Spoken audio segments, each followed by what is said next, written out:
Bueno, vamos entonces a comenzar la unidad 3, donde vamos a hablar acerca de la potabilización del agua. Esta unidad es la que yo les dije que se las había adicionado porque a pesar de que no está en su pensum de su materia, era importante que ustedes supieran por lo menos los tratamientos que sufre el agua para ser potabilizada, un agua de la fuente cuando no es potable. Y digo eso porque cuando uno se presenta a un proyecto de diseño de una red de distribución de agua potable, si el agua de la fuente no es potable, el proyecto debe estar acompañado de una planta potabilizadora. Aunque no vamos a enseñarle a diseñar en esta materia, porque hay una materia en mención de hidráulica que se llama plantas potabilizadoras, que la imparto yo en el primer turno a las 7 de la mañana. Sí es importante que, por ejemplo, aquellos estudiantes que se van por las otras menciones, te voy a dejar pasar, pero tienes que llegar temprano. Ya, cierra la puerta para no saquen más la cabeza ahí de carnero de goyaba. Vamos. Entonces les decía que muchas veces los estudiantes que se van por la mención de carretera o de estructura no ven esta materia, sin embargo después se encuentran que es una fuente laboral muy grande lo que hay en la parte de la hidráulica. Y entonces, por lo menos para que tengan un conocimiento de qué se hace o en qué consiste la potabilización del agua. El objetivo que tiene esta unidad es que ustedes conozcan los tratamientos más usados para la potabilización del agua. ¿Está bien? En primer lugar, vamos a ver cuáles son las unidades de tratamiento a las que se somete un agua para convertirla de no potable a agua potable. Los tratamientos, las unidades, los dispositivos de tratamiento que se le aplican al agua de la fuente cuando no es potable para transformarla en potable son, en primer lugar, el cribado, que ya les voy a explicar cada uno de ellos por separado. Lo primero que se hace pasar es por una criba. En segundo lugar, se hace pasar por un desarenador, o sea, una cámara desarenadora. En tercer lugar, se le aplica una sedimentación que puede ser simple o provocada. No las dos, una de las dos. Ya vamos a ver qué cosa es una sedimentación simple, qué cosa es una sedimentación provocada y cuándo conviene aplicar una o la otra. En cuarto, quinto lugar está la filtración, o sea, se somete a un proceso de filtrado. En sexto lugar, a una suavización. Generalmente esto no ocurre en las plantas de potabilizadoras que nosotros diseñamos. Normalmente, como bien dice, vamos a ver el concepto de agua potable, es un agua que debe tener ciertos contenidos de gases disueltos y sales minerales. Entonces, desde el momento en que un agua tiene cierta concentración de sales minerales, tiene una dureza. Excepto que el agua supere los valores límites establecidos por la norma, estas sales minerales, en ese caso tendríamos que hacer una suavización del agua. Generalmente no ocurre eso. Ahora, ¿cuándo sí se suaviza un agua? Por ejemplo, cuando el agua va a ser utilizada, por decirle, para, ¿cómo se llama esto? La industria de la bebida. Ahí se necesita en la lavandería, en la tintorería, pero generalmente en el agua potable que nosotros entregamos, esto no aparece como un tratamiento. Como séptimo tenemos la aireación, que es muy importante. ¿Por qué? Porque recuerden siempre que un agua, mientras más oxígeno disuelto tenga, es un agua de mejor calidad, de mayor pureza. ¿Está bien? Entonces, si nosotros podemos introducirle mediante este proceso de aireación al agua oxígeno, pues lógicamente vamos a mejorar mucho más su calidad. Y por último, siempre es obligatorio realizar una desinfección. Aun cuando el agua no tenga, y escuchen esto, aun cuando el agua no tenga gérmenes patógenos, porque la desinfección es aquel proceso mediante el cual a través del uso de cloro o la lavandina como producto desinfectante universal, o a través de rayos ultravioleta o gas ozono, la desinfección, la función que tiene es matar esas bacterias, esos gérmenes patógenos, que serían los coliformes fecales y los Escherichia coli, porque estos son los que pueden provocar o causar inclusive no solo daños estomacales, sino también la muerte de las personas. Entonces, aun cuando no tenga gérmenes patógenos, fíjense ustedes que hay que desinfectar el agua antes de ingresar a la planta para que el agua lleve una cierta cantidad de cloro residual que no afecte la salud del hombre, pero que esté ese cloro residual en el agua para que en su trayecto por la red de tubería, cuando ocurra una rotura y entre en contacto esa agua con el medio externo y pueda adquirir algún germen, bueno, pues entonces ese cloro actúa como antídoto y lo mata. ¿Está claro? Siempre es obligatorio. Entonces, estas son las unidades de tratamiento a los que se debe generalmente someter un agua de una fuente para transformarla en potable. Algo que les quiero decir que es importante que ustedes tengan en cuenta: no siempre es necesario al agua de la fuente aplicarle todos estos tratamientos. La aparición de todos estos tratamientos depende directamente de la calidad que tenga el agua de la fuente. Por ejemplo, en Warner me llamaron el año pasado porque tenían problemas con el sabor del agua, con el olor del agua, y que la gente se estaba quejando que cuando tomaban el agua le daba asqueada, le daba deseo de vomitar, y no podían oler el agua porque peor llevársela a la boca. Y entonces, ¿qué fue lo que se hizo? Había un pozo específico que la zona en que toda la población aledaña a ese pozo, que se alimentaba de ese pozo, tenía esos problemas. O sea, sentía mal sabor en el agua, olor en el agua, le daba deseo vomitar, no podían tomar esa agua. Entonces lo que se hizo fue que le mandé a tomar una muestra del agua del pozo y hacerle los 28 parámetros que debe reunir un agua para que sea potable.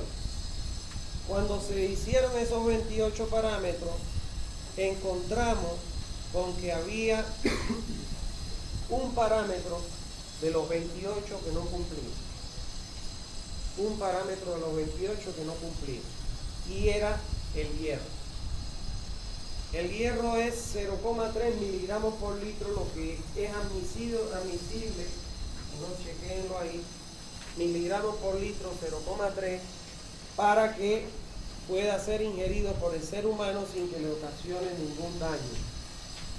Y ellos tenían, cuando se le hizo el análisis, hierro 1,46 miligramos por litro, cuando era 0,3, o sea, por demás de un 100% en exceso de hierro.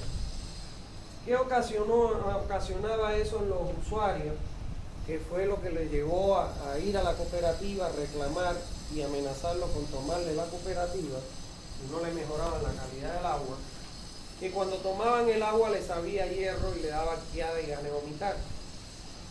Muchos se quejaron de que la ropa la lavaban y se les manchaba de colorado, se le teñía de colorado, sobre todo la ropa blanca. Y bueno, el mal olor que tenía el agua, intomable, etc. Entonces, ellos me dicen, háganos una propuesta de una planta potabilizadora para eliminar el hierro. Como no había más que exceso de hierro, solo les diseñé aquellos dispositivos de tratamiento que me podían eliminar el hierro. Y mi planta que yo les diseñé, que ya está construida, que está en funcionamiento, y que tienen en los análisis hierro cero, que les voy a mostrar no hoy, pero debía habérselo preparado para hoy, pero les puedo mostrar las imágenes. Esa planta solo tenía aireación y filtro. De todo, miren ustedes, no tenía cribado porque el agua es subterránea, están las cribas del pozo, ya no es necesario ponerle cribado. No tenía desarenado porque el agua no tiene arena. No tenía sedimentación porque el sedimentador no elimina hierro. No tenía filtración. No tenía suavización porque no había exceso de sales minerales. Aireación sí se le puso porque es un elemento importante. Y la desinfección, que ya la tenía la planta antes de que yo le hiciera el diseño, tenían un dosificador de cloro y desinfectaban, que no tuve yo que tener nada que ver con eso, porque ya estaba. Entonces lo único que yo le diseñé fue una planta que tenía aireación. ¿Por qué? Porque el hierro en el agua subterránea se encuentra disuelto en el agua. Usted saca un agua subterránea y la mete en un pomo cerrado y usted no va a notar nada de ninguna partícula de hierro, porque está disuelto en el agua. Pero si usted destapa eso y entra en contacto con el oxígeno de la atmósfera, se forma lo que se conoce como el óxido de hierro. Y ahí entonces sí que le da color, le da sabor, le da todo al agua. Entonces, le puse una aireación. ¿Para qué? Para que con la acción del viento, del oxígeno en medio del viento, se pueda oxidar la partícula, formar una partícula muy pequeñita, pero formarla. Y un filtro para que el agua, a través que pase ese filtro, esa partícula de hierro se retenga ahí y en el efluente ya no haya hierro, no exista hierro. ¿Está claro? Entonces, ¿qué les quiero transmitir con este ejemplo? De que no todas las aguas van a demandar la necesidad de todos estos tipos de tratamientos, sino que en función a los contaminantes o los parámetros que no cumplen con la norma, es que usted selecciona cuáles son los dispositivos que les van a permitir retener esos contaminantes, esas impurezas, porque no podemos hablar de contaminantes, sino impurezas. Entonces, cuando yo enseño esta materia de plantas potabilizadoras, que la doy a las 7 de la mañana, en el primer turno que tengo hoy en el día, yo les doy una tabla donde están las impurezas y aquí aparecen los dispositivos de tratamiento. Y entonces aparecen con signo positivo, cerito o signo negativo. Cuando una unidad, vamos a suponer, hierro en el agua, el oxígeno, aparecen muchos signos positivos. Quiere decir que es un elemento positivo. Hay que poner aireación. Cuando aparece filtro, aparecen signos positivos. Sin embargo, cuando aparece desinfección, aparece un cero. ¿Qué significa el cero? Que no tiene efecto sobre ello. Y cuando aparece un signito negativo, quiere decir que no lo ponga, porque eso es peor, empeora el problema que tiene el agua. ¿Me entiendes? Y entonces esa tabla me permite a mí seleccionar, dependiendo de las impurezas, qué unidades de tratamiento yo tengo que colocar. No llego a ese detalle con ustedes porque lógicamente es materia de otro profesor, que no me quiero meter en el campo de trabajo del otro profesor, que soy yo mismo. Pero bueno, si fuera otro profesor quien lo diera, no quería meterme en su campo de trabajo. Lo que pasa es que en este caso el profesor soy yo también. Entonces, pero para que ustedes sepan que en esa materia sí aprenden a no solo seleccionar los dispositivos, sino a calcular todos los dispositivos, a diseñarlos, a dimensionarlos, a construirlo, a operarlo. Todas esas cosas se aprenden en esa materia. ¿Está bien? Que es una materia muy bonita. Antes, cuando yo empecé acá, yo llegué a tener en esa materia de hidráulica, es de la mención de hidráulica, sin mentirle, es ya del último semestre, un solo alumno en el aula. Sí. Un solo alumno. Imagínense yo aquí explicando y un solo alumno ahí. Por suerte no se dormía. Se sentaba ahí al ladito delante de mí. Un solo alumno. Qué aburrida la clase, Dios mío. Y no preguntaban nada. Pero no se faltó ni un día. Es que imagínate que el hombre se falte, no hay clase. Terrible, terrible. Pasó. No, el muchacho era bueno el muchacho, sí. Pero ahí fue que yo mismo empecé, bueno, primero empecé a preguntarle que por qué no se iban por la mención de hidráulica. Las respuestas fueron, la mayoría se va por carretera porque es más fácil graduarse y obtener el título por carretera. Para que sepan que yo no soy nada de civil, pero le hice la encuesta a los muchachos, ¿no? Pero no por maldad, sino para saber por qué no se iban por la hidráulica. Otros decían, no, porque a mí me gusta el cálculo de las estructuras. Yo siempre cuando ingresé en ingeniería civil pensé que era calcular estructuras. Y otros me decían, con honestidad, los profesores de hidráulica son muy malos, no enseñan, no aprendo nada. ¿Entiendes? Entonces, esos tres tipos de respuestas yo tuve. Pero a partir de ahí, yo mismo tomé conciencia y empecé a hacer una campaña para que los alumnos vayan por hidráulica. ¿Por qué? Porque estructura, señor, usted da una patada y salen 100 de abajo de la piedra que dice yo soy calculista estructural. No es mentira. Vial sale le da una patada y salen 3.000, no 100, 3.000 que son calculistas de carretera. Hidráulica sale uno, te dice yo soy hidráulico y mentira, no es hidráulico, no sabe nada. Es la realidad de su país, ¿no? Es tremendo. ¿Qué les puedo decir? Trabajo a mí nunca, desde que llevo aquí en Bolivia, que son ya 25 años que llevo en Bolivia, dando clases aquí en la universidad. Nunca me ha faltado. De hidráulica nunca me ha faltado. Muchas veces tenía que decir no puedo, porque no doy abajo. No doy abajo para agarrar tantos proyectos. Ustedes me ven que entre turnos yo estoy ahí dibujando, haciendo proyectos que tengo que entregar y aprovecho hasta el minuto de descanso, ¿no? En durmiendo pienso la solución y cuando me despierto la ejecuto. Así es. No, las mejores soluciones vienen en durmiendo, no es mentira. Es increíble. Yo hay cosas que no doy pie con bola, ahí todo el día entero fajado, me duermo y me viene la solución y ese mismo momento me levanto y lo escribo todo. Eso me ha pasado a mí. Y no estoy loco. Entonces, yo siempre les digo, su país necesita hidráulico.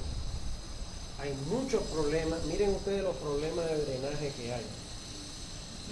Los problemas grandes de drenaje que hay. Les expliqué el problema que hay con el agua potable. Terrible.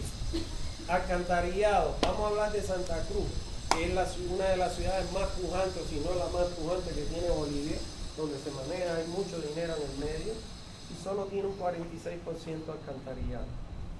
Si nos salimos, no es solo que no hay agua potable, alcantarillado, ni soñar esa pobre gente que algún día lo vayan a tener, cuando nos vamos a las otras poblaciones de campo. Entonces hay trabajo por lo menos. Y entonces es importante que muchos de ustedes tomen conciencia y van a encontrar mucho trabajo. Éntrense a la página de SICOE del Estado, y van a ver que todos los proyectos que salen ahí, que yo no cojo ninguno, yo con el Estado no trabajo, yo con los privados nada más. Y no es porque, no, lo que pasa es que yo particularmente, a mí nadie me va a decir tú me diste coima. Y trabajar con el Estado significa que vas a tener que dar plaza para que te adjudiquen el proyecto. Entonces yo en eso no me quiero meter porque yo corrupción no entiendo, no hago. Pero fíjense para que ustedes vean, y hay muchos estudiantes que están diseñando de SICOE. Lo que hay es plan, diseño de planta potabilizadora, construcción de la red alcantarillada, construcción de la red de agua potable, diseño de la red alcantarillada.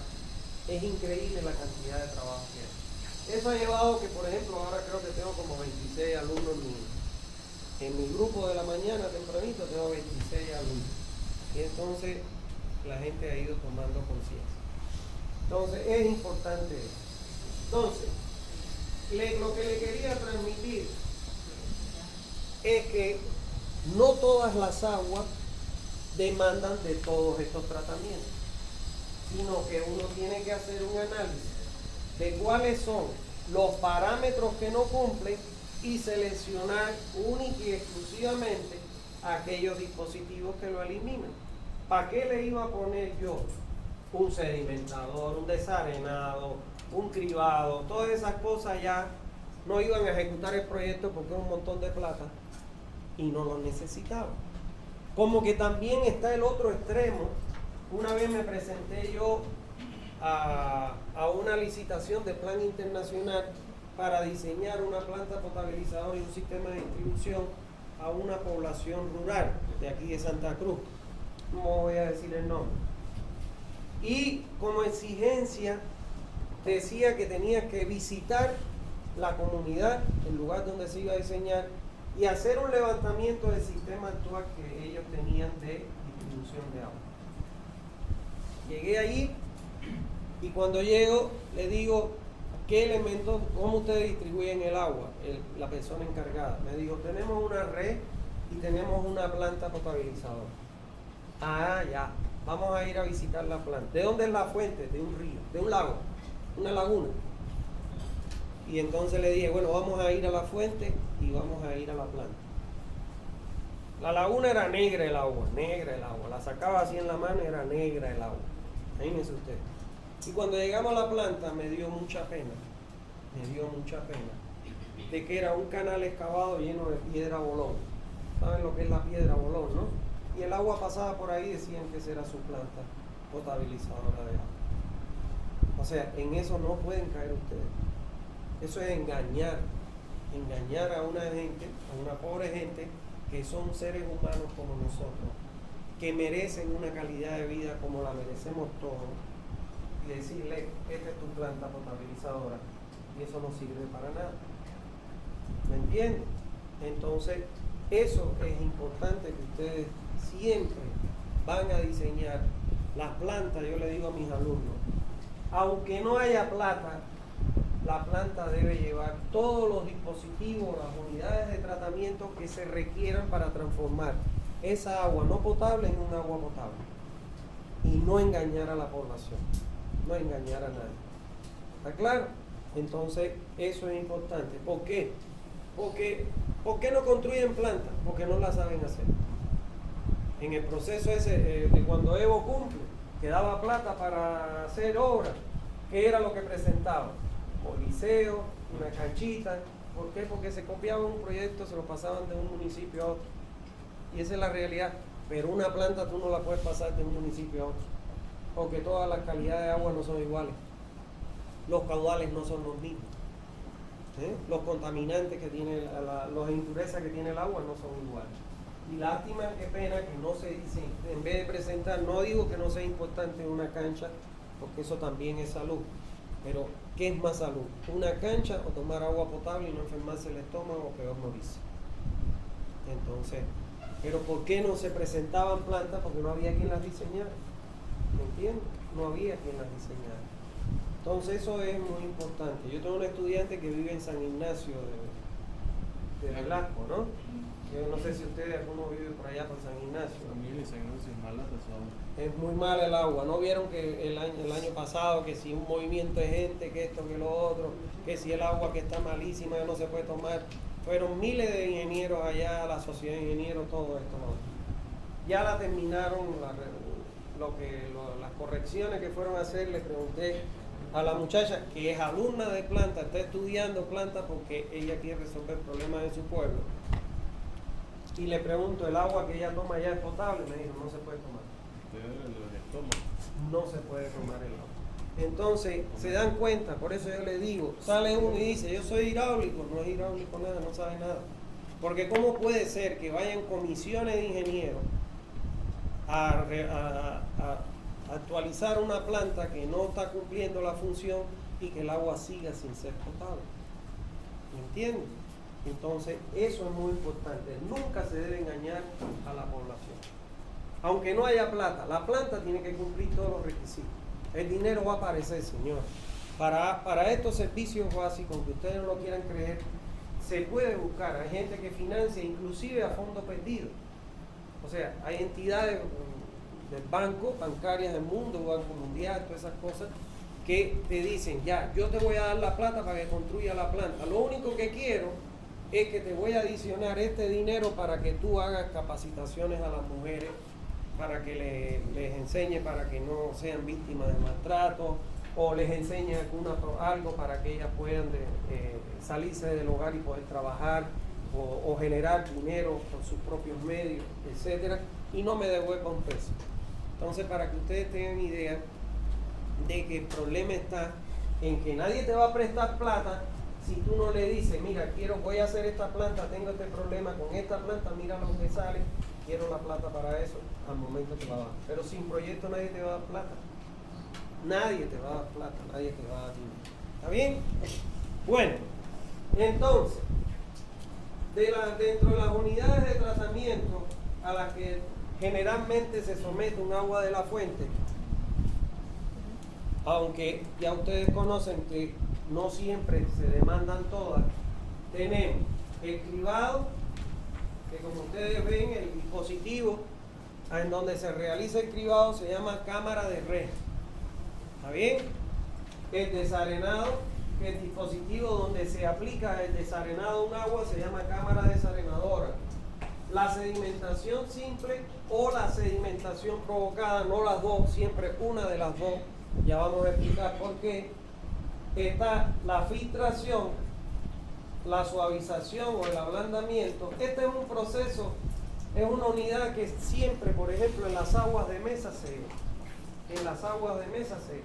aplica. Para las aguas estas de botella, de botellones, etcétera, se aplica esta suavización, se le retira cierto contenido de sales minerales.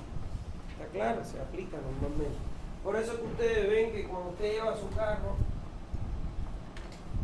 que tiene problemas con el radiador, y entonces le dice, bueno, ¿qué agua le he hecho? Te recomiendan echarle el agua verde porque es anticorrosiva, todas esas cosas. Pero si no tiene plata para comprar el agua verde, échele agua de mesa, porque tiene menos sales, no totalmente desmineralizada, pero tiene menos sales minerales y evita que se incruste o se taponen los intersticios por donde pasa el agua en el radiador de un carro. ¿Está bien? La aireación, la desinfección, y ya de ahí se larga de nuevo se vierte en la red para poder llevársela a la población. ¿Está bien? Entonces, esas son las unidades que de manera común, todas las que nosotros podemos considerar para transformar un agua no potable de una fuente en un agua potable de la fuente. ¿Está bien? Bueno, vamos a ver este video un poquito para que vean por qué la necesidad de potabilizar el agua. Llega el agua potable en nuestros hogares. 3/4 partes de nuestro planeta están compuestas por agua, pero no toda esta agua es apta para nuestro consumo, y el acceso a ella, en muchos casos, es muy difícil. El agua dulce proviene de fuentes naturales, muy bajos, deshielos, ríos, lagos, lagunas, manantiales, entre otras, que son muy vulnerables al cambio climático y a la contaminación. El agua dulce que proviene de fuentes superficiales, por lo general no es apta para el consumo humano, porque contiene partículas mineralizadas, desechos químicos, bacterias y otras impurezas contaminantes que pueden ocasionar severos daños a nuestra salud. Para que esta agua pueda ser tomada por nosotros de manera segura, deberá pasar por una serie de procesos en una planta de tratamiento debidamente equipada, donde un equipo de profesionales y expertos deberá analizar permanentemente el nivel de carga contaminante. Recuerda que, mientras más contaminada esté el agua, más costoso será su tratamiento. Una vez más que se precisan los elementos contaminantes, el agua pasa por etapas donde se le aplicará una serie de reactivos e insumos químicos, así como por filtros especiales. De esta manera, por fin el agua es potable y es conducida mediante una compleja red de tuberías y reservorios a nuestros hogares. SONAS, el regulador del agua potable. Bueno, si ustedes se fijan ahí, cuando comenzó dijo que las fuentes superficiales hoy en día no son potables. y obligatoriamente tienen que pasar por una planta potabilizadora. Bueno, pues yo les digo que todas las fuentes subterráneas tampoco son potables. Por ejemplo, el caso ese de Warner, el caso del Torno, que también les he diseñado plantas potabilizadoras, el caso de Jorochito, que les he diseñado plantas potabilizadoras, su agua no era potable y son aguas del acuífero de Santa Cruz. Hay muchas cooperativas que dan agua que no son potables o que tienen hierro, exceso de hierro, exceso de manganeso, o que tienen inclusive hasta coliformes fecales. Entonces, lógicamente, que demandan o necesitan de una planta de tratamiento potabilizadora de agua. ¿Está claro? Ustedes dirán, ¿y por qué no la construyen? Bueno, la autoridad del agua que recibe mensualmente, semestral y anualmente los informes, el informe de los laboratorios de calidad del agua, debería revisarlo y decir, no cumple, nota. Te doy 45 días para que te adecues a lo que establece la norma. Pero no lo hace, lamentablemente no lo hace. Ahora ustedes podrán decirme, ¿y por qué en el Torno, en Jorochito y en Guarni lo hicieron? Porque la gente fue a la cooperativa y le dijo, el agua no la podemos tomar. O nos da agua potable o te tomamos la cooperativa. Y entonces la presión es lo que dice, vamos a buscar, por favor, diseñame una planta, porque si no le toman la cooperativa. ¿Está claro? Entonces, mientras más mala la calidad, más rápido la gente se da cuenta. Hay veces que la gente tiene hierro, pero la gente se va acostumbrando y sigue tragando eso. Pero esa es una realidad que está pasando en muchos lugares, no solo de Bolivia, eso es en el mundo entero. Ya vieron el vasito que les mostré con cómo se comporta el agua en la clase anterior en el mundo entero. Es crítico el problema de la potabilización del agua.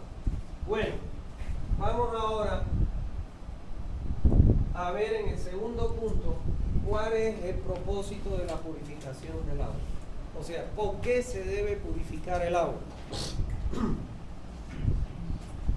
La razón fundamental por la que se debe purificar el agua es precisamente para proteger la salud y la integridad física de la población. Ese es el objetivo, el propósito fundamental de la purificación del agua. Ahora, además de eso, además de eso, el agua se purifica en primer lugar por razones estéticas. Si ustedes ven el vaso que tiene aguantada esa persona, miren ustedes, se ve atrás luz, se ve la mano detrás del vaso. O sea, que es un agua cristalina, transparente, porque no es lo mismo que a ti te den un vaso de agua para beber como este, a que te den este vaso de agua. Lógicamente que no quiero el agua, voy a buscar en otro lado, ¿no? Entonces, ese es un problema, por razones estéticas, porque eso conlleva a que tú uses o no uses el agua. Segundo lugar, por razones económicas. Bueno, esto tiene más que ver con los usuarios, sobre todo industriales, que necesitan un agua con cierta calidad. ¿Está claro? Específico. O sea, por ejemplo, la industria. Ahí lo que estamos viendo, la lavandería. Les expliqué en la clase anterior que si el agua era muy dura, pues entonces van a tener que ellos necesitar más detergente para poder lavar la ropa, porque el agua dura cuesta hacer jabonadura. Pero además, para quitar después que logra la jabonadura, quitarla, entonces van a tener que usar más agua. Entonces les sale más caro el poder decir, te voy a cobrar, por ponerte un ejemplo, 3 pesos por lavarte y plancharte tu camisa. Entonces puede ser que se le dispare a doble, a triple, dependiendo de la calidad del agua. Otra razón es por razones industriales. O sea, aquí le he puesto que están lavando, creo que son naranjas, no sé. Están lavando naranja. Bueno, la industria, lógicamente, hay quien te envasa todos esos productos y no es lo mismo que te lo envasen todo lleno de tierra, sucio, a que te lo pongan limpio. O, por ejemplo, como les dije, en las industrias de las bebidas tiene que ser un agua desmineralizada, porque si no se forma como un algodón por dentro y nadie va a querer tomarse esa bebida. ¿Está claro? Otras razones es por razones de salud pública. O sea, por lo que les decía, tenemos que entregar un agua que pueda ser ingerida por la población y que no le haga daño a su salud. Y por último, ocasionalmente para proteger a los bañistas en las piscinas. No hay nada más hediondo que una piscina, para que estén claros. Yo les recomiendo que una piscina que no tenga un sistema de recirculación y tratamiento no se metan, porque las enfermedades que van a coger ahí son horribles. Enfermedades de la piel, enfermedades de la vista, está claro, los oídos, o sea, van a adquirir, y peor que abras la boca, te tragues un buche, te puedes entonces hasta enfermar. ¿Está bien? Entonces eso es importante que ustedes tengan presente. Por eso también se purifica el agua en la piscina para evitar estas enfermedades. ¿Está claro? Yo tengo un curso que doy ahí en mi instituto de diseño de piscina. Es de los que más me piden muchísimo. Y yo les muestro imágenes ahí de las afecciones que puede adquirir un bañista en una piscina, y se quedan espantados de las afecciones que puede adquirir un bañista en una piscina. Por eso lo más importante siempre es, antes de ingresar a una piscina, ducharse, porque nosotros en el ambiente hay miles de gérmenes, y esos gérmenes, cuando yo me meto sin duchar, los estoy introduciendo en esa agua, y el que está al lado mío, el otro los va a adquirir, ¿entiendes? Y además recircular. Si el agua no está recirculada, pero no es solo recircular, sino que tiene un tratamiento, mejor es no meterse en una piscina. Por ejemplo, no creo ni hace ni un mes, me invitó un amigo a su casa, y bueno, tiene piscina, y entonces los niños se estaban bañando en la piscina. Y entonces yo le dije, ¿y por qué? Porque vi que tenía las tuberías de impulsión, las boquillas de impulsión, y tenía la recolección a través de los esquímenes. Y le dije, ¿por qué no está recirculando el agua? No, porque se están bañando los niños, ¿no? Es que este es el momento en que tienes que poner a funcionar tu piscina. O sea, tú no vas a recircular el agua cuando nadie se está bañando. Cuando se baña es que tienes que poner a recircular el agua. O sea, hay gente que no sabe para qué son esas cosas y cuáles pueden ser las implicancias que pueden tener. ¿Está bien? Bueno, vamos a ver cuáles son los métodos de tratamiento para potabilizar. Hay que diferenciar, ojo con esto, hay que diferenciar las unidades de tratamiento con los métodos. Los métodos son los que se aplican para retirar las impurezas, y en medio a través de la cual se retiran esas impurezas son las unidades de tratamiento. ¿Está bien? Por eso es que ustedes ven aquí el primer método de tratamiento para la potabilización de agua es la remoción de la materia flotante. O sea, en un cuerpo receptor, en un río, puede arrastrar todo lo que encuentra a su camino.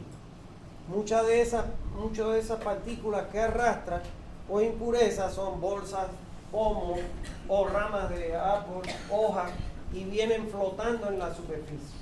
Entonces, el primer método es remoción de esa materia flotante, que es la de mayor tamaño. Para ello se utiliza el cribado. ¿Está claro? El segundo método es la remoción de los sólidos en suspensión que afectan el color y producen turbiedad. Hay partículas, pueden ser partículas de tierra, de arcilla, etcétera, de terreno natural, que cuando el agua fluye las pone en suspensión, y esas partículas de tierra, de arcilla, son las que le dan el color al agua, o la turbidez que tiene el agua. Entonces, ese es el método. ¿Y qué dispositivos, unidades de tratamiento utilizamos? el desarenado, la sedimentación simple o provocada o la filtración. El tercer método es la remoción de olores y sabores. A ver, muchas veces el agua de la fuente puede ser que en esa fuente hayan peces, pececitos. Esos peces puede ser un embalse de una presa, un lago, una laguna, un río. Esos peces que viven en ese medio acuático, cuando ellos van a alimentarse, respiran como nosotros y roban el oxígeno del agua. Y lo devuelven como ¿qué? Como CO2, dióxido de carbono. Cuando estas concentraciones de dióxido de carbono que tiene el agua superan los 4,5 miligramos por litro, el agua tiene sabor y tiene olor. ¿Entiendes?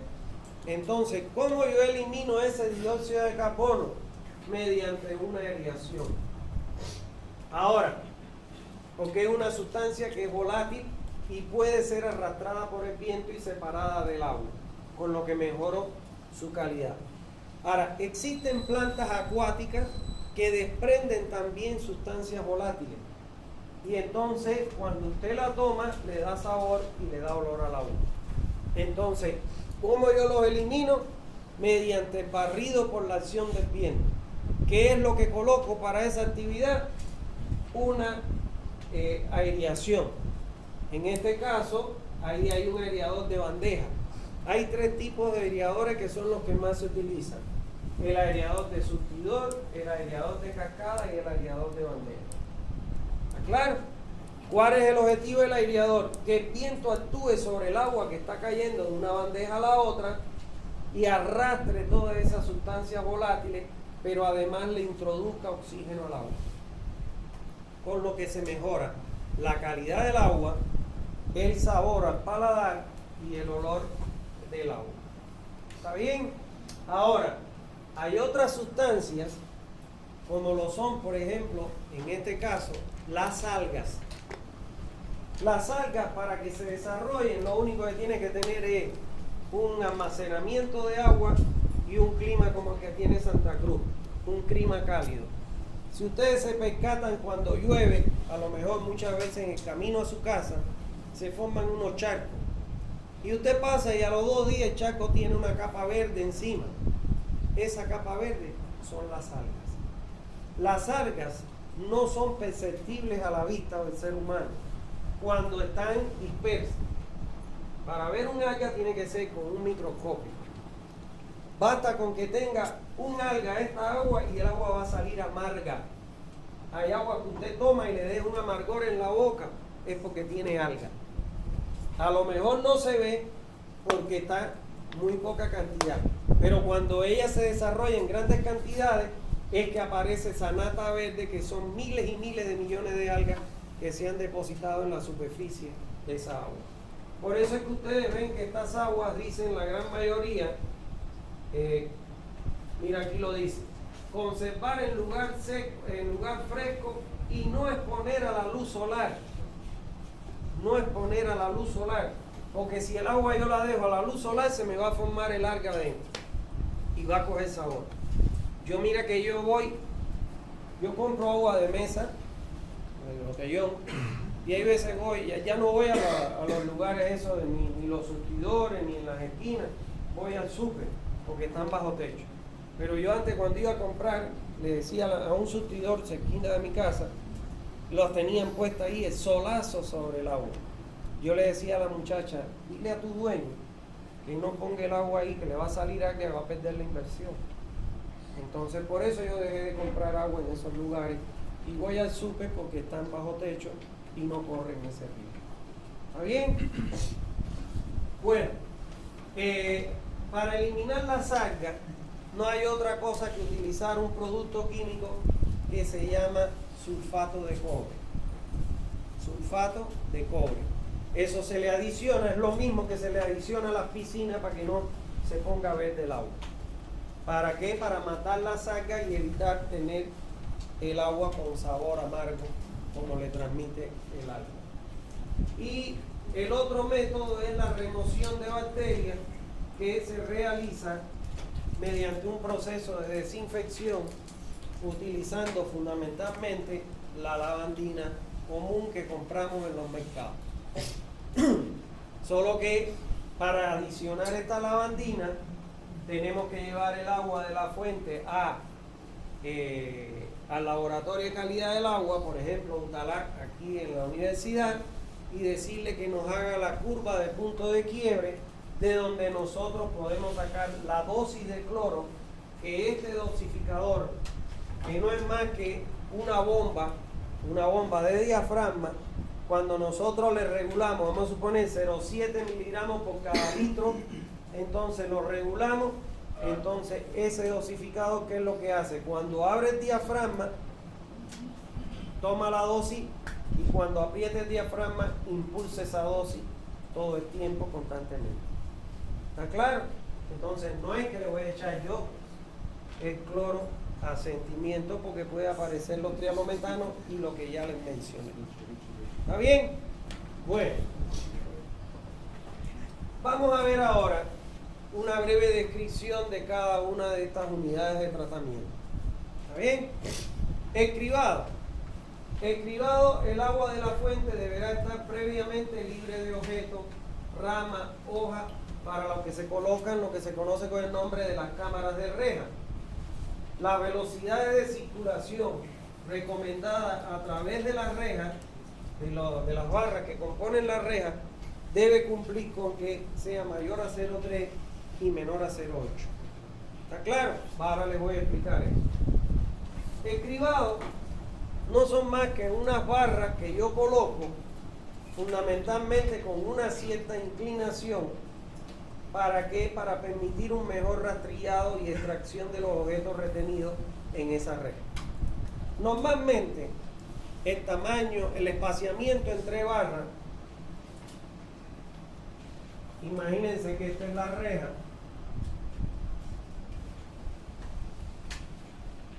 Yo le pongo barras de fierro y ese espaciamiento entre barras, que no es de eje a eje, por eso voy a engrosar aquí la barra, el espaciamiento entre barras es de las caras externas de la barra. Ese espaciamiento entre barras se recomienda en las plantas que sea entre 2 a 5 centímetros. De manera tal que todos aquellos objetos flotantes que vengan flotando en el agua, cuyo tamaño exceda esa separación entre barras, se retengan ahí para ser retirados mediante un rastrilleo hacia una bandeja recolectora de esos dispositivos, de esos objetos. ¿Ve? Una bandeja recolectora que es perforada o ranurada para que cuando usted la eche ahí, el agua escurra y siga su camino en la cámara hacia el otro tratamiento, el agua escurrida. ¿Está claro? Ahora, ¿por qué la velocidad entre estas barras debe cumplir que sea mayor a 0,3 y menor a 0,8? Debe ser mayor a 0,3 porque cuando la velocidad es menor a 0,3 se pueden quedar en tu cámara de reja arenas, areniscas, partículas de tierra. Entonces, cada dispositivo tiene una sola función. Y en este caso es retener los objetos que vienen flotando. Yo no quiero retener las arenas. Hay otro dispositivo que la va a retener. No quiero retener las partículas de tierra. Hay otro dispositivo que lo va a retener. ¿Está claro? Entonces, le voy a poner aquí para que veamos al final una cosa que le quiero resaltar: dispositivo y la velocidad. Fíjense ustedes, la cámara de reja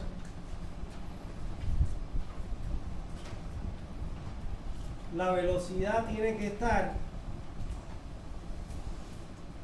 mayor o igual a 0,3, mayor no, nada más, ¿no? Mayor a 0,3 y menor o igual a 0,8 metros por segundo. Pues mayor a 0,3 para que no sedimenten otras cosas que trae el agua, otras impurezas que a mí no me interesan que se queden ahí. ¿Y por qué el límite de menor a 0,8?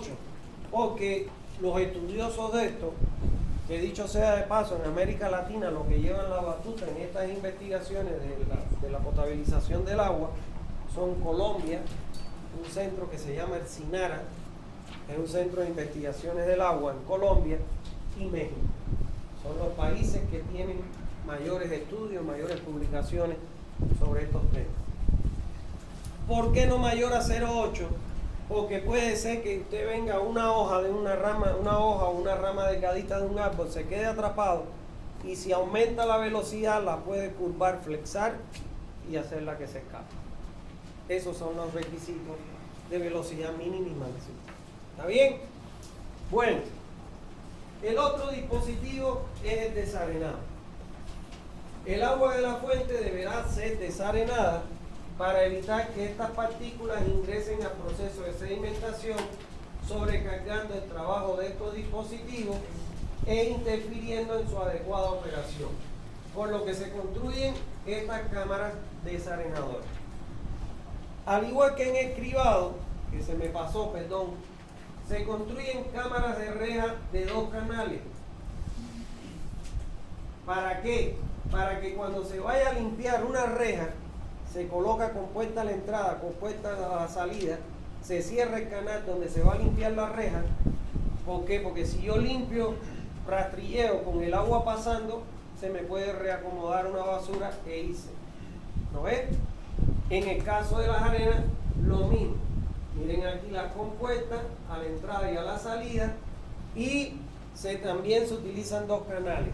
Para que cuando vaya a sacar las arenas de un canal, cierro la compuesta entrada, la salida, el otro lo dejo habilitando, procesando agua y solo limpio sin circulación las arenas de ese canal. ¿Está bien?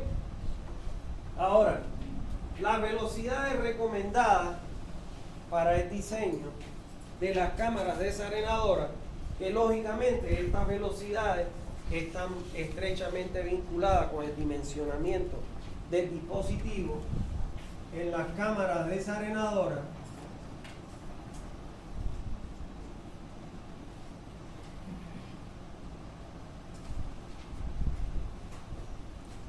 dice que la velocidad tiene que ser mayor o igual que 0.15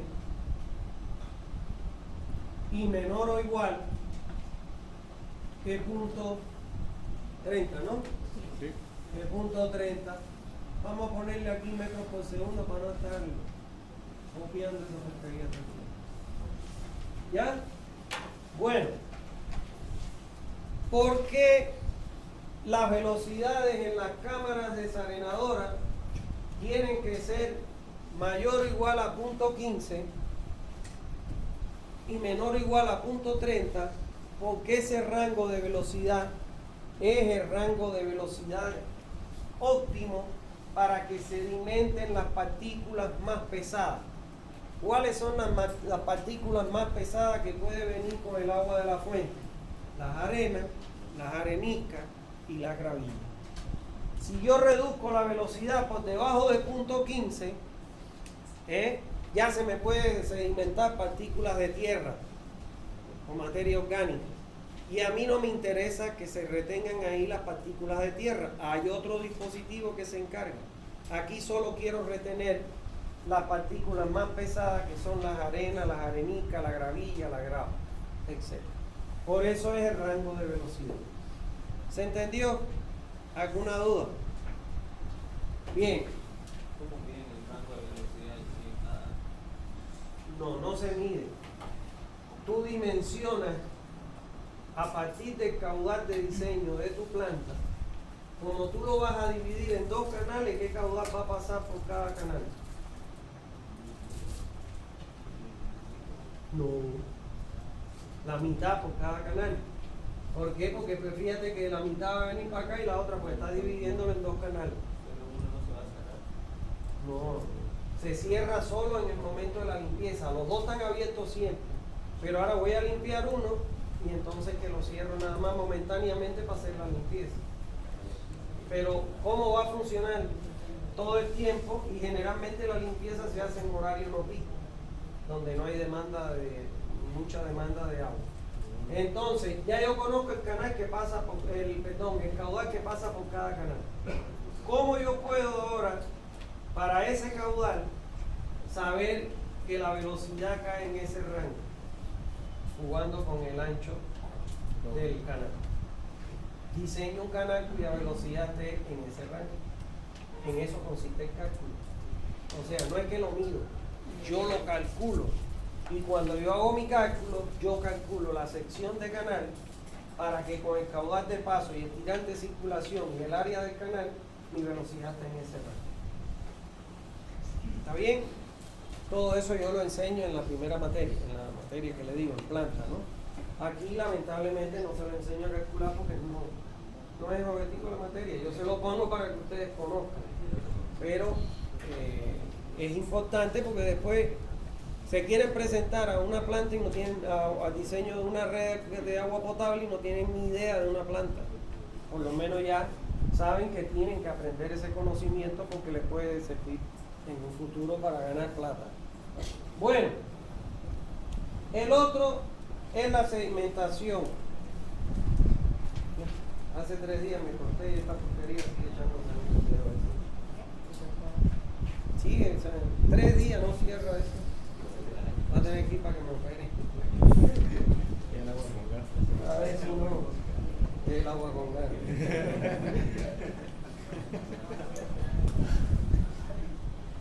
Bueno, el otro es la sedimentación. Por eso decía, ¿por qué no eché ahí? Bueno, el otro es la sedimentación. La sedimentación, hay 2 tipos de sedimentación: la sedimentación simple y la sedimentación provocada. La sedimentación simple consiste en hacer pasar el agua en un depósito de grandes dimensiones de manera tal que yo garantice una velocidad que permita, bajo el efecto gravitacional, que todas aquellas partículas cuyo peso específico le permite, bajo el efecto gravitacional, depositarse en el fondo del sedimentador para ser retirado. Y aquí estoy retirando partículas de tierra, de arcilla, etc. Entonces, por eso es que pongo el desarenador, porque aquí no tiene sentido que lo retire, si es para eliminar partículas más pequeñas. ¿Está claro? Ahora, ¿qué garantizo con ello? Que cuando mi agua ingrese a los filtros no se taponen muy rápido. Y entonces, porque los filtros, si se taponan, voy a tener que estarlo lavando y eso tiene un costo. ¿Entiende? Operacional. Entonces, para evitar eso es que yo coloco la sedimentación. Miren ustedes, para el caso de los sedimentadores,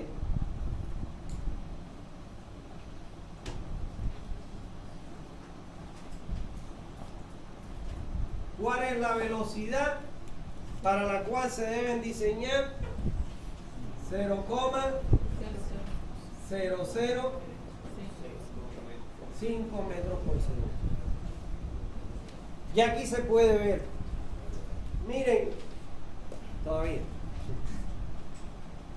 Se lo voy a explicar en el otro dispositivo. Bueno, entonces, la sedimentación simple, señores, no se le adiciona ningún producto químico. Solo es un proceso físico. El agua al ingresar a estos grandes estanques rectangulares o circulares, por la velocidad tan bajita con que va, da tiempo o margen a que antes de salir por la parte posterior a su ingreso, pueda toda aquella partícula que su peso específico le permite vencer la resistencia que le ofrece el agua bajo el efecto gravitacional, sea llevado al fondo del sedimentador.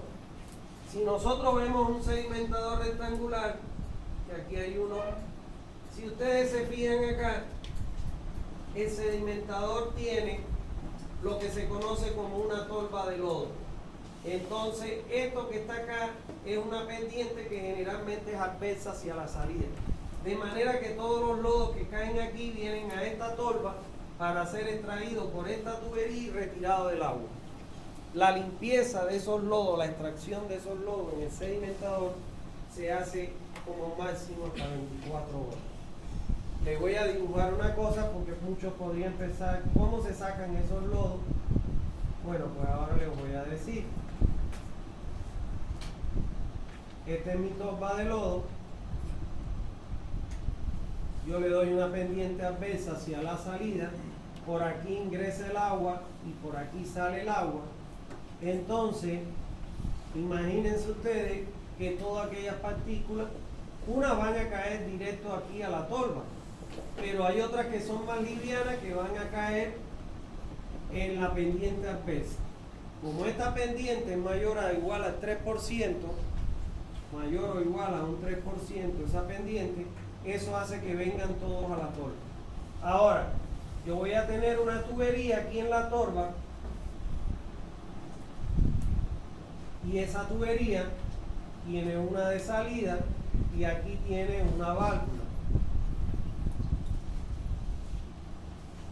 Entonces, este orificio es una descarga de un orificio. Esta carga que tiene sobre el orificio de agua por encima de esa tubería hace que cuando el operador abra esta válvula, entonces esto acá abajo hace, succiona los lodos y los expulsa. Y no necesitas equipo de bombeo, porque si no saldrían carísimos. Este es el dispositivo más caro de todos y el más difícil de diseñar, el sedimentador. ¿Está bien? Bueno, entonces, el otro tipo de sedimentador es la sedimentación provocada, que como lo dice su nombre, es una sedimentación que yo provoco con la adición de un producto químico. O sea, aquí, antes de ingresar el agua al sedimentador, aquí yo voy a colocar un dosificador. Pero ¿qué producto químico es el que voy a inyectar al agua? El sulfato de alúmina o sulfato de aluminio. Como vemos aquí, este es el sulfato de aluminio. Parece como la sal. O sea, es el mismo grueso de la sal, son cristales que usted lo disuelve en el agua, pero ese cristal, ¿qué es lo que hace ese sulfato de aluminio? Si ustedes me preguntaran cuál es más eficiente, cuando hablamos de eficiencia en un sedimentador, es que cuál retiene mayor partícula sólida, la sedimentación provocada. ¿Por qué? Porque en el sedimentador simple, solo como es una acción física, sedimentan las partículas más pesadas. Pero hay otras partículas que son a nivel de coloide y que le dan color y turbidez al agua, que la siguen haciendo turbia, que cuando usted le adiciona, voy a poner un goterito aquí, el sulfato de aluminio, esas partículas absorben ese sulfato de aluminio. ¿Y qué es lo que hace? Se atraen unas con otras. Y entonces se forma una nueva partícula más pesada que se conoce con el nombre de flóculo. ¿Está claro? Y ya entonces esta que está formada por varias ya tiene peso suficiente para ir hacia el fondo. El diseño del depósito es el mismo para uno para otro. La diferencia es que esta dosificación toma la muestra de agua, la lleva al laboratorio y el laboratorio le dice adiciónele tantos miligramos de sulfato de aluminio por litro que esté tratando de agua. ¿Se entendió? La velocidad del depósito sigue siendo la misma, 0,005. ¿Alguna duda hasta ahí? Ahora, todo seguro, por eso antes de que todos me pregunten a la vez, les voy a contestar porque todos tienen esa pregunta en la cabeza.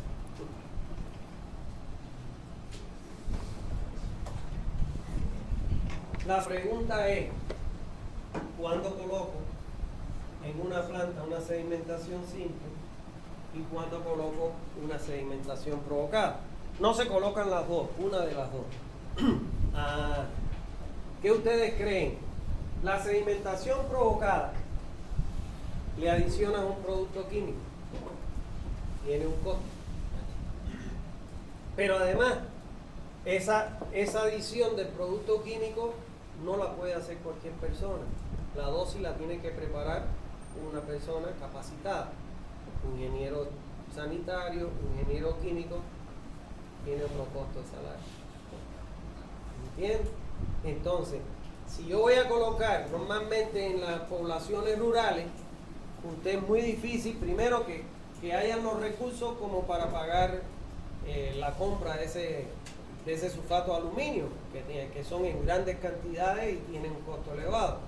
Pero además tiene que pagarle un profesional. Y el profesional que te va a trabajar en una planta, en un campo, va a irse para el campo, en vez de irse de la ciudad para el campo, te va a querer cobrar caro. Entonces, generalmente la sedimentación simple se utiliza en las poblaciones rurales, en plantas de poblaciones rurales, y la provocada se utiliza en ciudades en donde se puede cubrir los costos que solventen este tipo de tratamiento. ¿Está bien? Es un problema de costo. Bueno, llegamos a la filtración.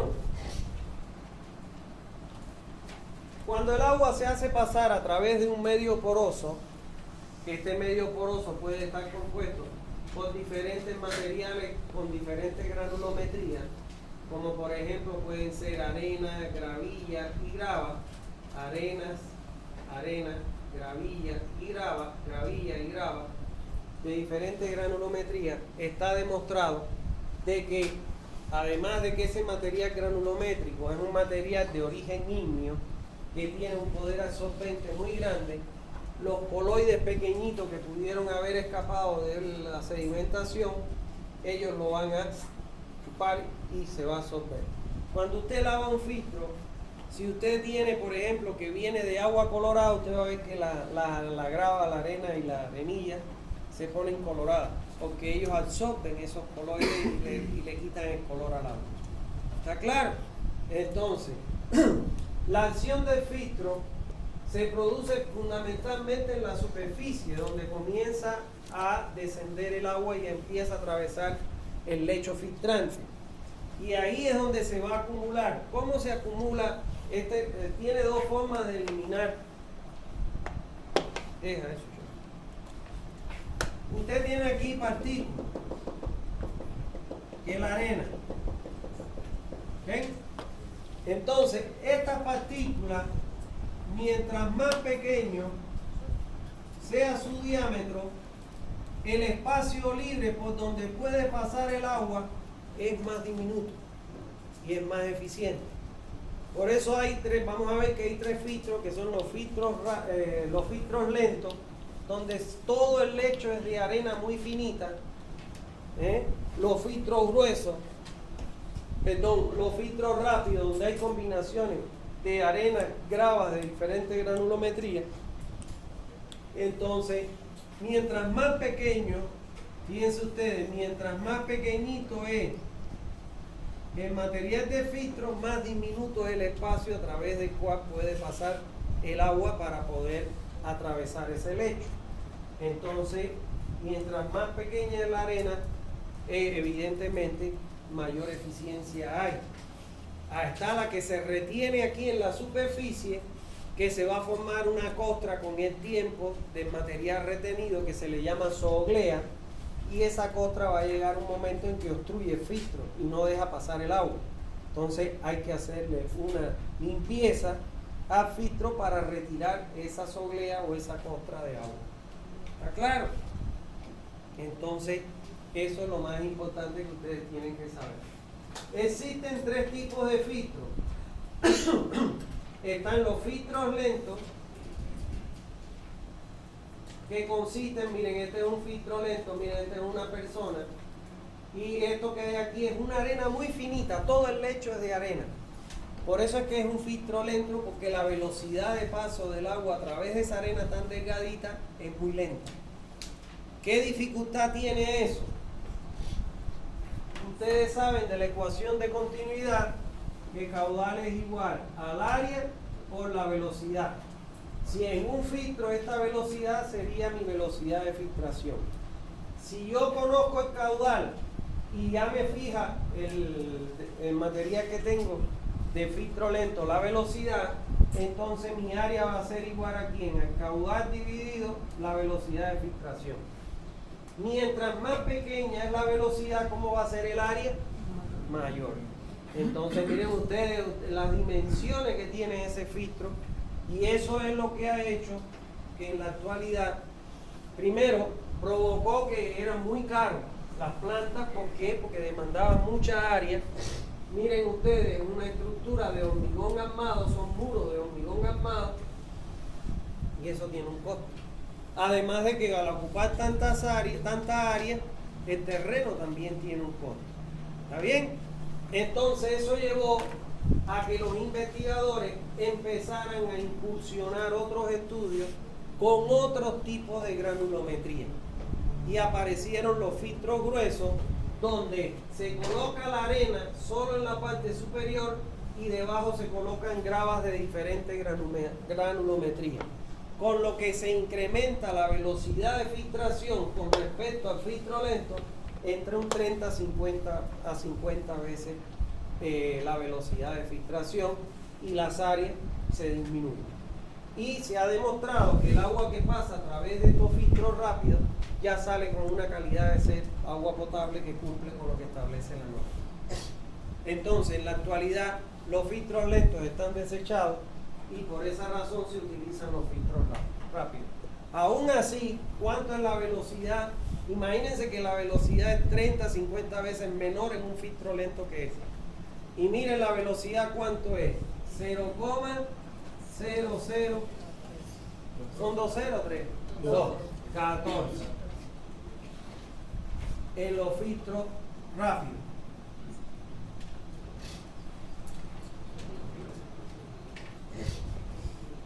Entonces, ¿qué les quiero destacar acá? Por eso me entretuve en ponerle las velocidades.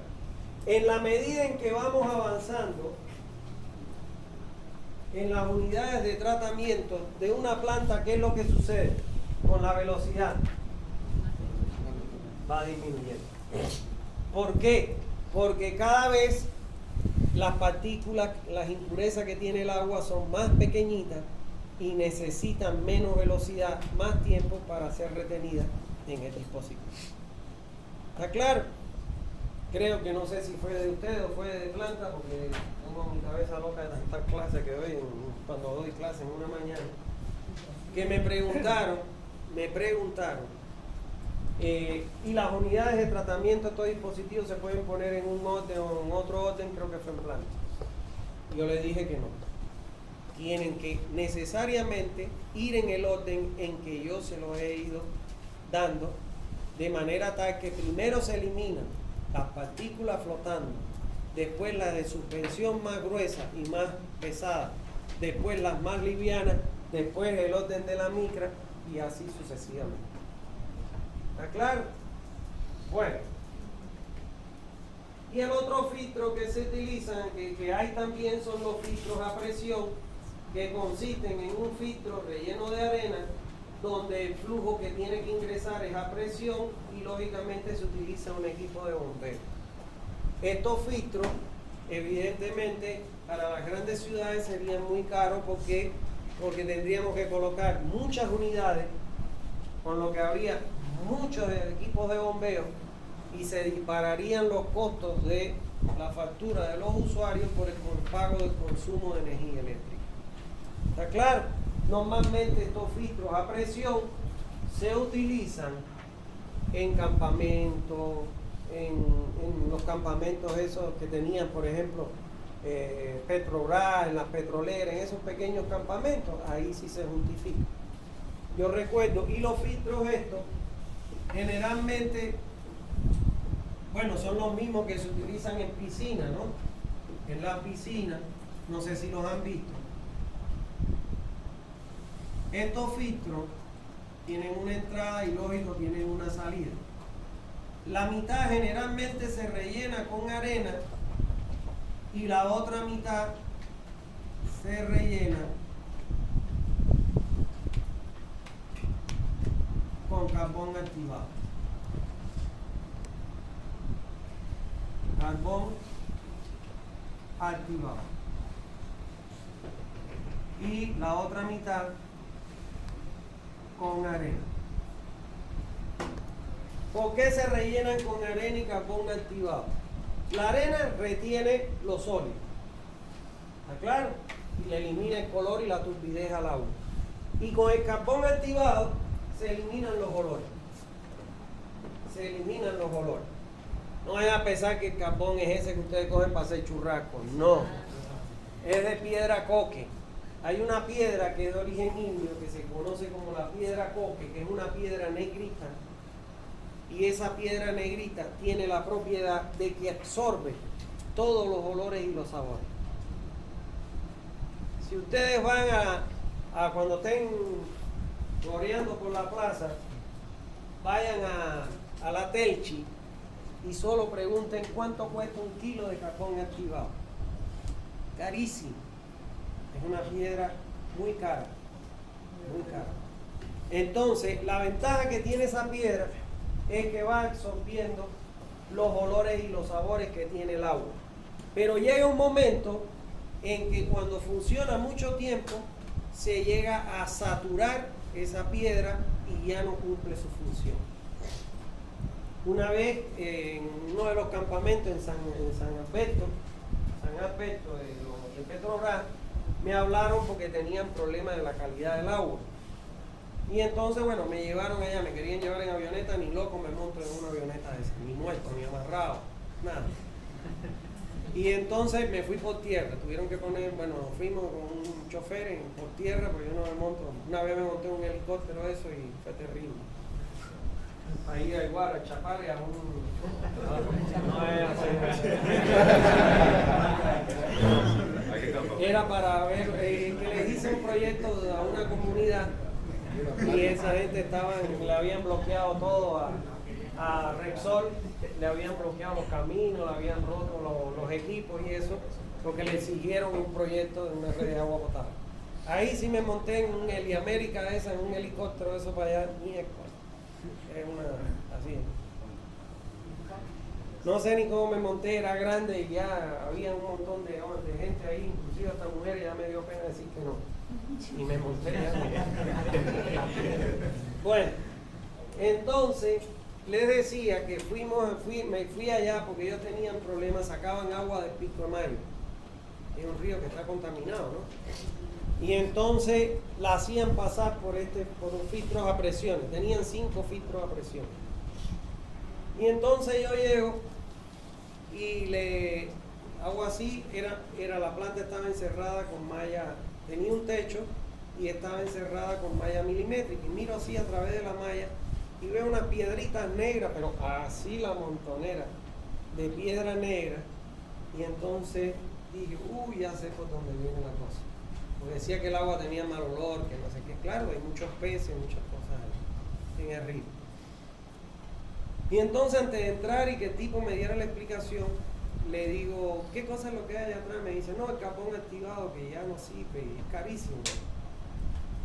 Y entonces yo le iba a decir, démelo, yo me lo voy a llevar. Voy a pagar un camión y me lo voy a llevar. Que todo lo que me cueste traerlo a Santa Cruz y el proceso me voy a ganar 3 veces lo que voy a invertir. Pero no, mentira, no era mi daño hacerlo. Y entonces le digo, y han repuesto el carbón activado de los filtros. No, se lo sacamos porque no está cumpliendo ninguna función. Claro, estaba saturado ya de los olores, de lo que había retenido de olores y sabores. Y entonces le dije, ¿qué problema tiene el agua? No, que tiene mal olor, sabe a pera, agua a pescado, esto, lo otro. Y tiene un sabor feo.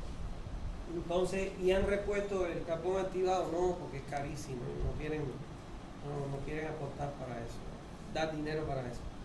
Entonces le dije, a ver, mira, le voy a enseñar algo que van a aprender y le va a salir más barato. Compren una estufa grande y ese carbón, ¿por qué ustedes creen que se llama activado? Porque se activa el carbón.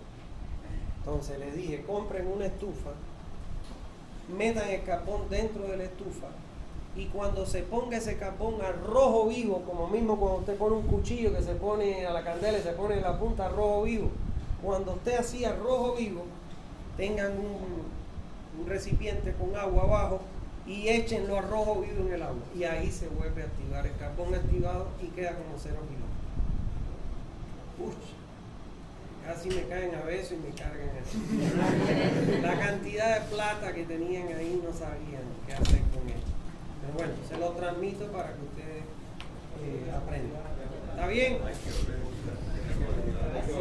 Bueno, no, ya creo que ya no, ni funcionan los campamentos. Petrobras se fue. Eran de Petrobras los campamentos. Bueno, seguimos. El otro proceso es la suavización. Este es un proceso que generalmente no aparece en nuestras plantas que diseñamos nosotros. ¿Está claro? ¿Por qué? Porque es cuando se exceden las sales minerales. Aunque el agua, por ejemplo, que sale de Santa Cruz tiene más sales minerales, sí, el agua del acuífero sigue estando dentro de los parámetros que establece la norma. ¿Y por qué les digo que tiene sales minerales? Que ustedes lo han visto y están cansados de ver, las sales minerales, ¿no las han visto? En el agua no. Cuando hierven su té, que son tomates profesionales, ¿no ves? Hierven el agüita, no puedo tomar yo cosas calientes, yo frío, té frío tomo, pero caliente no. Con el calor que hay, imagínate. Entonces, cuando hierven su pava para hervir el agua, para hacer su té, ustedes fíjense que en donde la hierven se forma una incrustación blanco-amarillenta. Esas son las sales minerales. Pero siguen estando dentro del rango que es admitido por el ser humano según la norma. ¿Está claro? Generalmente esto se encuentra para hacer agua de mesa. Ahí en el laboratorio debe estar una foto de una planta que yo construí para hacer agua de mesa, debe estar aquí en el laboratorio hidráulica esa. Le digo porque yo ese laboratorio no entro, ni aunque me paguen. Yo diseñé ese laboratorio, pero no entro ni aunque me paguen. Porque me pagaron con muy mala moneda. Da pena que ese laboratorio no funcione. Da pena que ese laboratorio no funcione. Yo lo diseñé para 17 prácticas que se pueden hacer ahí, prácticas de laboratorio. Y tengo el manual para el laboratorio de cada una de las prácticas, tengo todo. Pero había un jefe de carrera en ese momento que cuando hubo pelea porque todo el mundo quería ser jefe de laboratorio. A mí no me interesa, yo no soy jefe ni de mi casa, no me interesa tener ni una sola jefatura. A mí la jefatura las odio. Yo estudié ingeniería para ejercer, no para ser jefe. Si hubiese querido ser jefe, pues hubiese estudiado para administración, para ser jefe, ¿no? Pero no me gusta ser jefe, ni de nada. Nada, me gusta ejercer mi profesión porque me gusta, la quiero, me encanta trabajar en ella y eso. Y entonces se peleaban otros colegas porque yo quiero la jefatura y todo el mundo pensaba que como yo lo había diseñado me la iban a dar a mí, la jefatura. Yo le iba a decir que no, porque no me interesaba. Y entonces ya a tal extremo que llegaron que hicieron la inauguración, no me invitaron. Fíjense la placa que está puesta, no aparece mi nombre. Entonces, ni como proyectista. Y entonces yo dije, listo, si eso es lo que valgo, yo sí me doy a respetar. ¿Está claro? Yo no voy a llorar para que me pongan en la placa, no. Eso tiene que nacer de las personas, la honestidad de las personas. No me interesa el laboratorio. Ahí está. Y diseñé, ahí hay hasta para hacer modelos primeros. Todo ese problema que hay en Montero Hoyo, todo eso del río, las protecciones, todo se puede simular ahí. Yo vengo de trabajar, trabajé 10 años en Cuba, en un modelo, en el Centro de Investigaciones Hidráulicas, en un laboratorio de modelación hidráulica. Eso puede generar plata como ustedes no se pueden imaginar. Trajeron hasta doctores de Sucre para echarlo a andar, no sé cuánta gente han pasado por ahí y no lo han podido echar a andar. Pero como yo sí soy una persona que me respeto a mí mismo, respeto a todo el mundo, pero fundamentalmente me respeto a mí. Mira que a mí me han venido a hablar, jefe de carrera que entra, jefe de carrera que me sienta, por favor, échenme a andar el laboratorio, ayúdenos. No. Mi respuesta es no. No lo he pisado nunca. Una vez lo pisé cuando estaban construyendo, que de ahí empezó todo,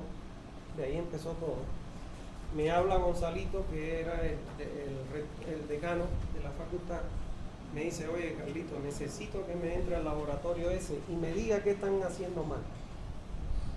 Bueno, encontré tales barbaridades que donde estaba el canal dimensional, los enchufes estaban debajo, iban a quedar debajo del agua por donde iba a pasar el agua.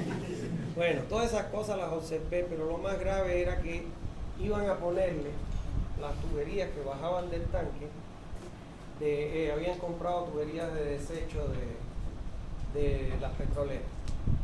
Si vas a hacer un laboratorio de hidráulica nuevo y está presupuestado esas tuberías, póngale nuevo, no seas miserable, si no, no hagas nada, ¿no? Y todo eso yo lo puse en el informe y bueno, si estas personas que estaban involucradas en eso se molestaron conmigo y me emprendieron de esa manera, resultado que yo, chao, para mí eso no pasa ni por el frente, ni lo miro para que se ni lo miro. Entonces esa es la razón por la que yo no hago. Y vienen, me mandan alumnos para ver esta práctica. Y mira, de verdad te lo digo, no sé. Yo no sé, pero me cayó un virus en la parte del cerebro donde habla de laboratorio. No sé.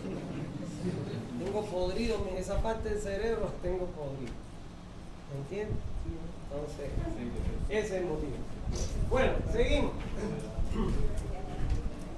Este proceso, en resumen, no es un proceso común o no es una unidad de tratamiento común que nosotros ponemos en nuestras plantas de potabilización de agua para dotar a la población. Y por último está la desinfección. La desinfección es un proceso obligatorio que debe ingresarse aun cuando el agua sea potable y no necesite pasar por una planta. Antes de incorporarse a la red, el agua se debe desinfectar. ¿Por qué motivo? Porque en su trayecto, primero que tenemos muchas veces tuberías viejas, y las tuberías viejas pueden entonces crear escamas, cosas, etcétera, y pueden generar gérmenes, condiciones para que se desarrollen gérmenes.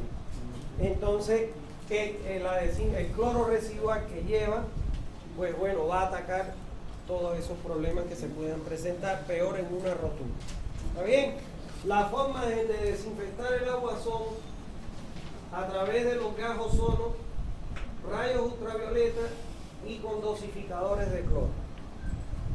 El ozono y los rayos ultravioleta se utilizan para las plantas de mesa, de aguas de mesa, para eso, y de botellones, etc. ¿Por qué? Porque cuando pasan por los rayos ultravioleta, por el ozono y el agua la meten aquí, ¿qué le hacen? La cierran herméticamente y ya no tiene cómo contaminarse con gente. ¿Por qué? Porque cuando pasan por el ozono o por el aire, mueren, por los rayos ultravioleta, mueren automáticamente los gérmenes y el agua queda desinfectada. Pero cuando nosotros hacemos ese tratamiento y va a una red, en el trayecto se puede contaminar el agua. Y ahí ya no hay residuos ni de ozono ni de luz ultravioleta que los elimine. Entonces, si usted usa esto en una planta que es carísimo, tiene que adicionar, después de pasar ese tratamiento, una cantidad de cloro remanente para proteger el agua en su trayecto.